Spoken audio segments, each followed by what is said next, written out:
O siya, sige, tawagan kita mamaya.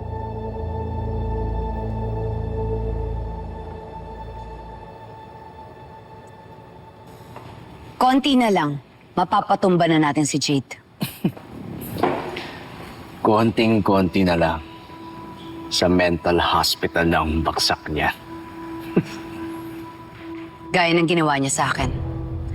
Mararanasan na rin niya ang pakiramdam ng binabaliw. Mas malala pa. Dahil baliw naman talaga siya. Mababawi ko na si Mookie. Magkakasama na kami.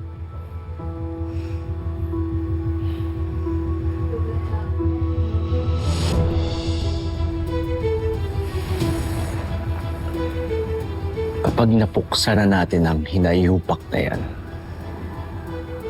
pwede na tayo magtayo ng sarili nating sindikato. Kayang-kaya na natin.